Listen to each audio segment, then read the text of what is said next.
পৰিচালনা কৰাৰ বাবে আমি এখন কেন্দ্ৰীয় কমিটি গঠন কৰি দিছিলোঁ আৰু সেই সকল ব্যক্তিক লৈ আমি গঠন কৰি দিছিলোঁ যিসকল ব্যক্তি জীৱনকালত ডক্টৰ ভূপেন হাজৰিকা দেৱৰ সৈতে বিভিন্ন সময়ত জড়িত হৈ আছিলে।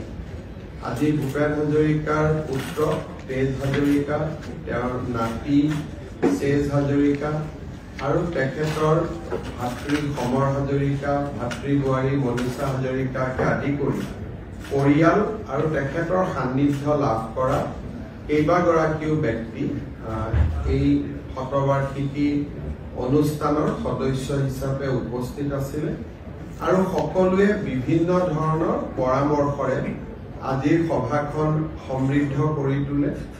চৰকাৰে যি ধৰণে কাৰ্যসূচীসমূহ ভাবিছিল তাৰ লগত কেইবাটাও অতিৰিক্ত সংযোজনৰ পৰামৰ্শও আগবঢ়োৱা হৈছে।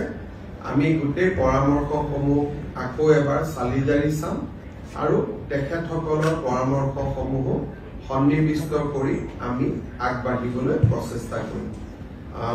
পৰামৰ্শবিলাক বিশেষকৈ প্ৰায় 40 গৰাকী ব্যক্তিয়ে তাতে যিহেতু পৰামৰ্শ আগবঢ়াইছিলে, গতিকে পৰামৰ্শৰ তালিকাখন অলপ দীঘল, সেইকাৰণে হয়তো মই একেষাৰতে ইয়াত ক'বৰ কাৰণে সম্ভৱ নহয়, কিন্তু আপোনালোকক আমি নিশ্চিতভাৱে এই বিষয়ে জনাম।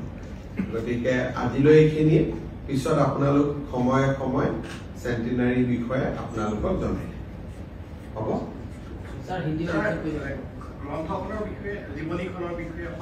বিভিন্ন জীৱনীখন অনুৰাধা শৰ্মা পূজাৰীয়ে লিখি উলিয়াইছে। তাক আমি পিয়াৰ ৰিভিউ বুলি যাক কয়, আৰু এবাৰ আমি তাক পৰীক্ষা কৰোৱাম আৰু ভাৰতৰ 23টা ভাষাত ভূপেন হাজৰিকা দেৱৰ এই গ্ৰন্থখন অনুবাদ হ'ব আৰু প্ৰায় 4 লাখতকৈও অধিক কলেজ, মহাবিদ্যালয়, লাইব্ৰেৰী, চৰকাৰী কাৰ্যালয় বিভিন্ন ঠাইত আমি ইয়াক পঠিয়াম আৰু তাৰ লগতে অসমতো আমি 10 লাখ লোকলৈ আমি পঠিয়াবলৈ চেষ্টা কৰিম। Today we have conducted the first meeting of Dr. Bhupen Hazarika Birth Centenary. Honorable Prime Minister Sri Narendra Modi will inaugurate the Birth Centenary, and we will have several functions during the year. Today we had the first meeting of the core committee. We received many valuable suggestions, and definitely we are going to incorporate all the practical suggestions in the Birth Centenary calendar. Thank you.